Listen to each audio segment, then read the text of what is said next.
Hey, what's up, everyone? Sean here with Blue Ridge Silverhound. Hope everyone's doing well. Well, I have quite the interesting one here for you, and one in which that may change my perception of heritage auctions for a long time. As you guys know, I like heritage auctions. I think they're the biggest, if not one of the biggest auction houses.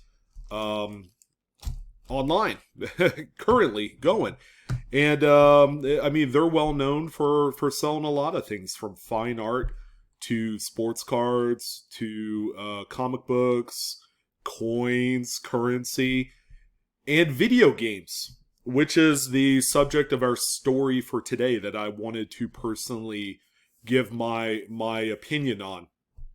um but this all started, and some of you have probably heard about it. It's been on Yahoo News. It's been in the news. The newspaper, Washington Post, did an article. I think the New York Times probably did an article as well. But a YouTube content creator that goes by the name of Carl Jobst. I think I got that correct. I don't know. I doubt Carl is an active watcher of my videos, but he's got a nice little subscriber base. But he um he is a content creator that does a lot of video game type of stuff. Most notably, he's known for his um I guess his commentary on the I guess they call it what, speed running, or speed gaming or something like that. Where, for instance, this one game that I have here, you guys are familiar with it, right? Boom, Mario Brothers Duck Hunt. This is the 2-pack right here, and this is going to be the subject of the story as well. So stay tuned. But he chronicles the actual world records of going through the game as quickly as you can. I think the world record is like under 5 minutes or something ridiculous like that. But he talks about those type of events, where people are actually going out and trying to beat a game as fast as they can, and trying to do it in the quickest time. Almost like a Guinness Book of World Records for video gaming. But anyways, he had done this video titled "Exposing Fraud and Deception in the Retro Video Game Market," which I found to be quite interesting, if not maybe a little bit unsettling for what the tie-in's going to be. And we'll get to that here in a second. But obviously, this is a pretty big deal. If market manipulation is indeed happening, I would say video game grading is a relatively new thing. It's a lot newer than like PSA card grading. It's newer than PCGS and NGC grading, Annex, you name it. They came into prominence, I would say, about a year and a half, maybe 2 years ago. And the company is called Wata Games, okay, WATA. And they had popped up out of nowhere and had gone from zero to hero in about a year. And the thing that kind of springboarded their popularity in the video game industry in terms of grading, which, same thing, you send your more likely it's going to be like a sealed game in the original box, and it'll have all the contents in there. It's never been opened. You send it to WADA, and then they'll assign a grade to it, much like, we do the same with coins too. And they assign a grade, and it's a collectible at that point. Obviously, you don't want to send a game off to grading, and then a year on later on down the road, you want to crack it out of that case. And the things like Fort Knox, by the way, if you've never seen like WATA graded holders, I mean, they're huge. But obviously, the game is going to be worth a whole lot more graded, the same way that some coins are worth a whole lot more when they are graded. But here's where all of the fraud and possibly deception lies. And for Carl to put out this video, obviously it's going to be incredibly damning, if not um, questioning all the other things that Heritage Auction sells. And you're probably asking yourself, well, why does he keep talking about Heritage Auctions? Well, Heritage Auctions became the first and only, I guess, partnered seller to offer Wata grading. They kind of went hand in hand when Wata first hit the ground running a couple years ago. And they just, again, popped out of nowhere. So Heritage Auctions promoted Wata Games and their services, and the fact that they were going to exclusively auction off Wata graded games. Nobody had heard about Wata, but the way that this whole thing was kind of built up suspense-wise was that it almost made it seem like Heritage Auctions was kind of, I don't know, kind of putting their stamp in the marketplace as being the number one video game grader on the face of the earth. Where in reality, there was already another video game grading company called VGA that had existed before Wata. All right, so even to this day, you only have two choices. You had Wata Games to grade your games, or VGA. So let me put it into much deeper perspective for you. The emergence of Wata Games and the Heritage Auctions relationship, and I mean the term loosely, all happened at the beginning of the pandemic. Now, ladies and gentlemen, what happened at the beginning when the country shut down and people were out of work or they were working from home? People were claiming their unemployment benefits, which was like off the chain at the time, was that people were getting into collectibles. Okay, everything that you could possibly ever imagine. If you were to wave a magic wand, like, ooh, I want to make this collectible, I want to make this collectible, pretty much every single one of those items that you touched with that magic wand eventually became a thing, all right? Or a collectible meme in 2020 and in this year, 2021. Even VHS tapes are extremely collectible, and there are a number of VHS tapes that are worth $5,000 to $10,000. Who would figure, right? But what ended up happening, and Carl had kind of laid kind of the foundation and the groundwork, and I'll be absolutely honest, if you're going to call someone out and kind of blow the whistle, even though you are not directly a part of either Heritage Auctions or Wata, if you're going to call out somebody, you better make damn sure that all your ducks are in a row, because that could make for a ridiculous defamation lawsuit if none of this comes out to be true. But Carl had essentially, in this actually brilliant video, laid out all the different circumstances since the beginning of when Wata Games became a thing and Heritage Auctions involvement. Now, it doesn't stop there. Being able to build up Wata Games is one thing, but where the market manipulation comes into play in this conversation is going to be what happens on Heritage Auctions side. And again, a lot of these video games that were coming up graded by Wata Games at the beginning of the pandemic were offered up by Heritage Auctions about a year and a half ago, the first set of games. And, it started off well. And, it seemed like pretty cool stuff, like, oh, that's cool, graded video games. But I'm sure, purist in me, it's like, I want to be able to play my games, as opposed to hermetically sealing them into a encapsulated timepiece, or a time capsule, whatever. But the market manipulation comes where there is some bids and run-ups of these games through Heritage Auctions.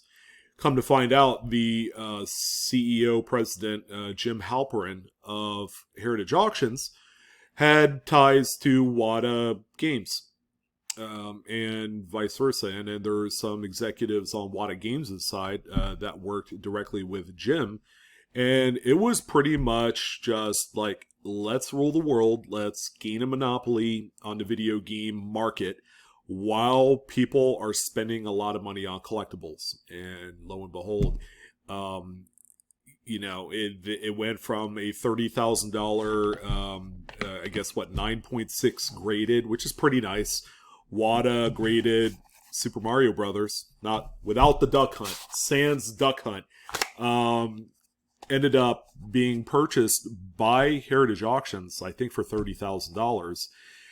And then a year and a half, 2 years later, that same cart that was graded 9.6 through Wata Games sold for, well, a lot more money than that. What was it, like $2-3 million or something like that? It was essentially a world record for a sealed video game graded by this company. Period. So from 30 grand to $2 to $3 million seems like a pretty big profit in such a short amount of time. And that's where a lot of the kind of like the shady kind of stuff possibly could happen. I don't know. I mean, this all remains to be proven, because nothing is proven yet. Mr. Jobs had done this video, and I think Heritage Auctions and a few other entities that were directly involved in the market manipulation of the video game graded industry, all had already come out and had responded to Mr. Jobs' video. Now, this one was produced a few short days ago, August 23rd, and it gained some serious traction. And you had Heritage Auctions. They ended up watching this, and then they've responded saying, we had no clue that this was going on, and they even offered to invite him to Heritage Auctions headquarters, I guess the one in Dallas, to look around, check out operations, and all that great stuff. So there is a ton of damage control, but we don't know what's the truth, because Mr. Jobs had put together this brilliant masterpiece of a video with a lot of things that you want to believe, but what's truth and what's fiction? Now, that's the video game aspect of it. I mean, it goes into great depth. I kind of give you the Cliff Notes version, even though it's still really rather wordy. But I deal with coins. I could have done this video on my Blue Ridge Collectibles YouTube channel, but I think because there might be some ramifications on the collectible coin side, we might as well talk about what could happen. All right, the coin market is not immune to market manipulation either. Now, the coin market has been blistering white hot, even without Heritage Auctions' involvement into it. I mean, they're just a means to an end, right? Same way that eBay exists or Great Collections. But when you have, it would be a different story when you have just Heritage Auctions overperforming all of these coin listings, while eBay, Great Collections, David Lawrence, and all these other auction houses aren't really recording great sales on the coin front or currency. That would be a completely different story, but the whole market has been just absolutely blistering white hot. So, it's not, you can't blame one specific entity. You have a bunch of like investors, you have a lot of FOMO collectors, a lot of FUD people getting into the action, picking up coins any which way that they can. Me, I'm just going about my day. I'll pick up a coin here and there, but there's no fear of missing out on my end. I just buy what I need for my collection that suits me.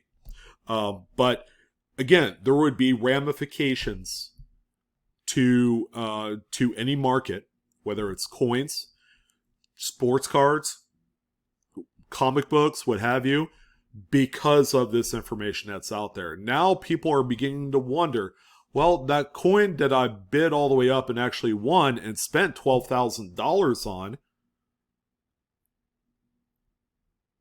how do you know if the legitimate people that were really interested in the coin were all bidding against you and not an in-house Heritage Auctions employee that's shill bidding the item up.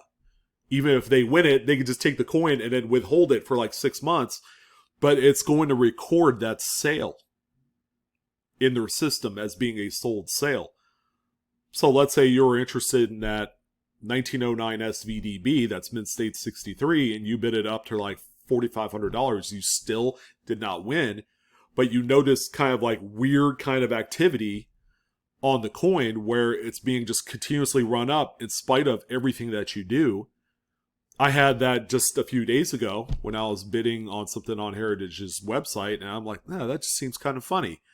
Because you could go on the Heritage website, and if you see a coin that you like, there's actually going to be a recent sold history of, I think, from the like the last 2 or 3 transactions, and the same coin in that grade sold for like $215 and $235. I'm like, oh, okay, so I'll put in a bid around like $225, $230, just so I could stay in line. These are coins that sold recently, within the last like 6 months or so. So I'm like, the market's good, so I have no reason to suspect that this coin's going to sell anything lower than like 230. So I kept it like at a very reasonable median based off of their Heritage Auctions, their last 2 sales. So, but the coin ended up selling for like $430, $440. And guess what? I stopped bidding after what I could handle on there. And that was it. And it was weird. It was just all this activity. I'm like, no way.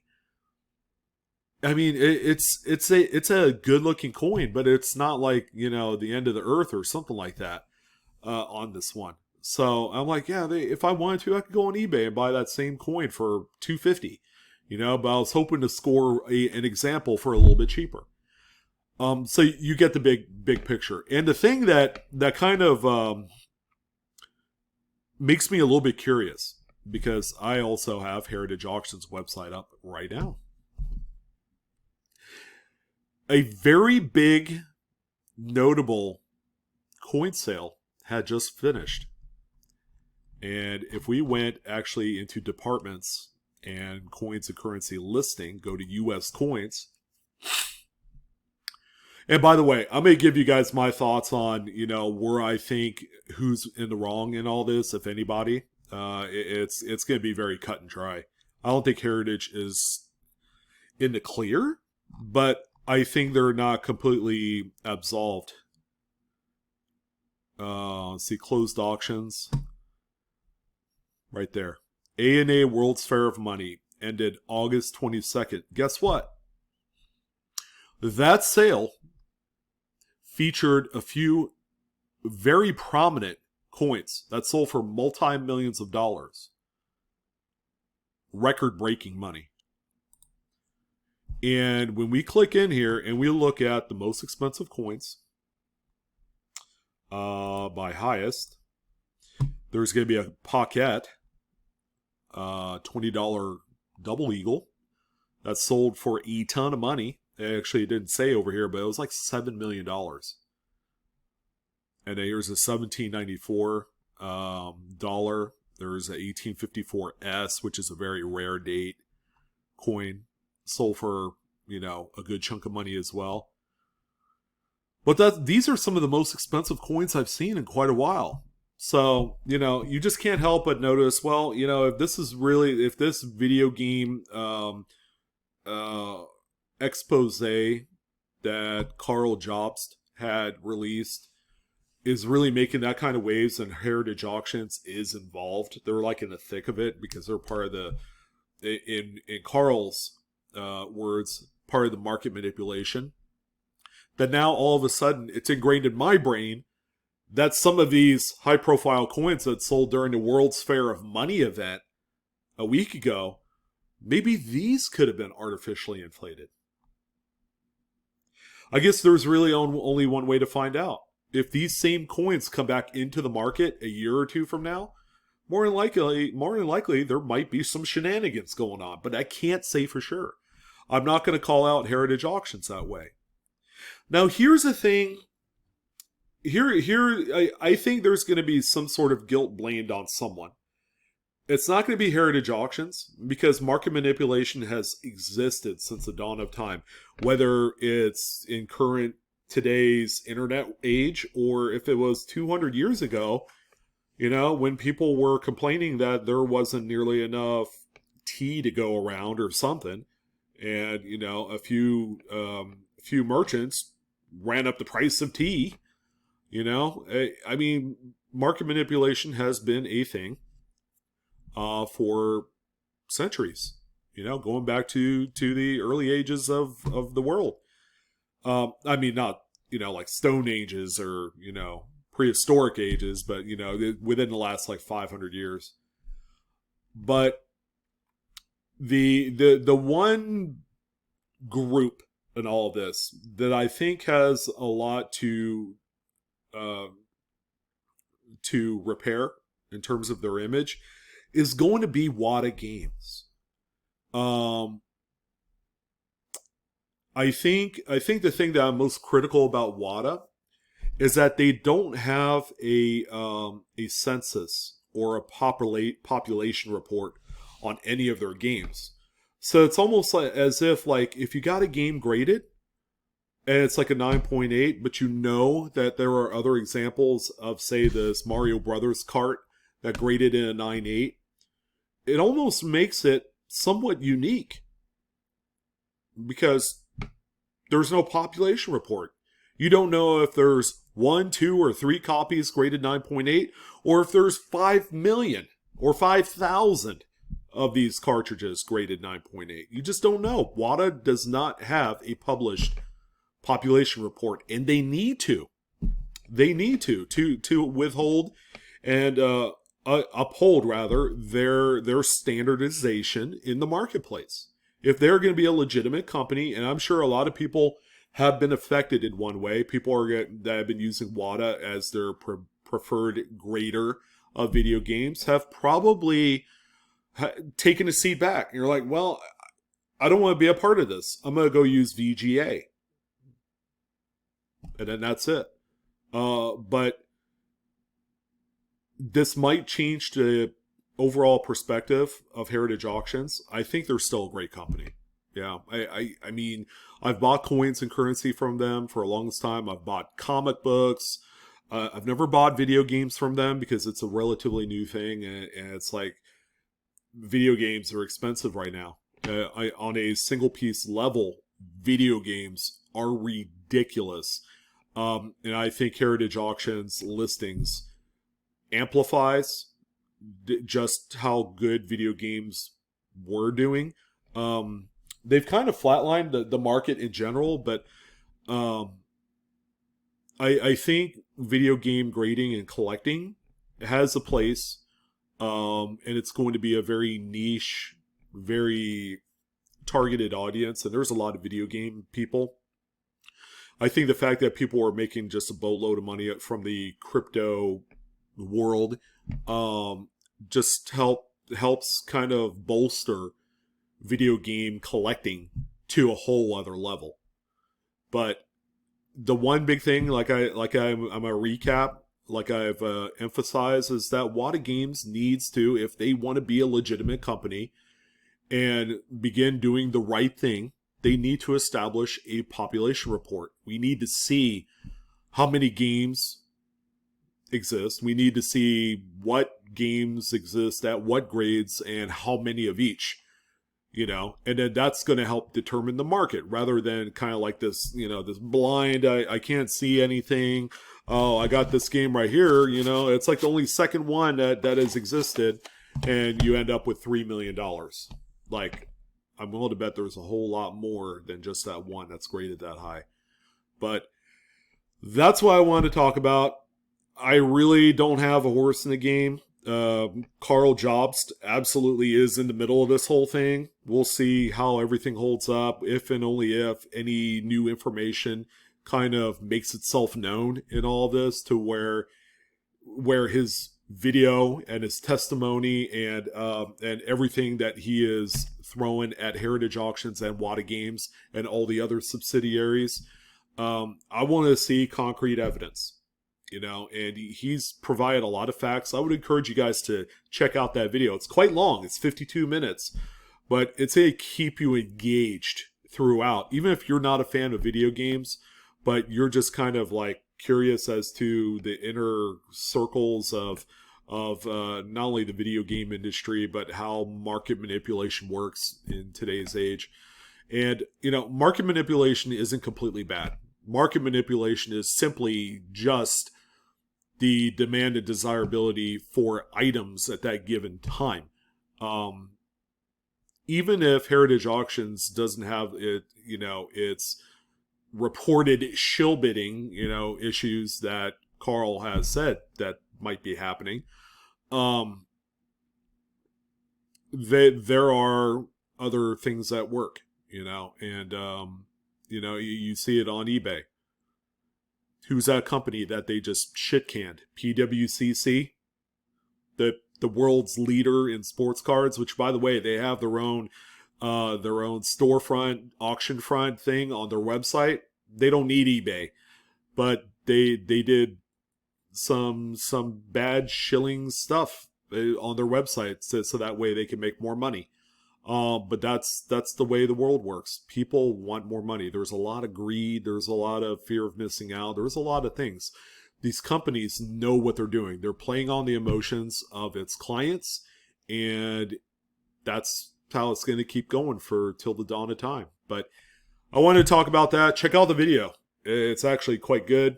And no, I want to see what you guys think about this. But that's going to go ahead and do it. I'm Sean with Blue Ridge Silverhound. You guys have a wonderful evening, and I'll see you on the next video. So long.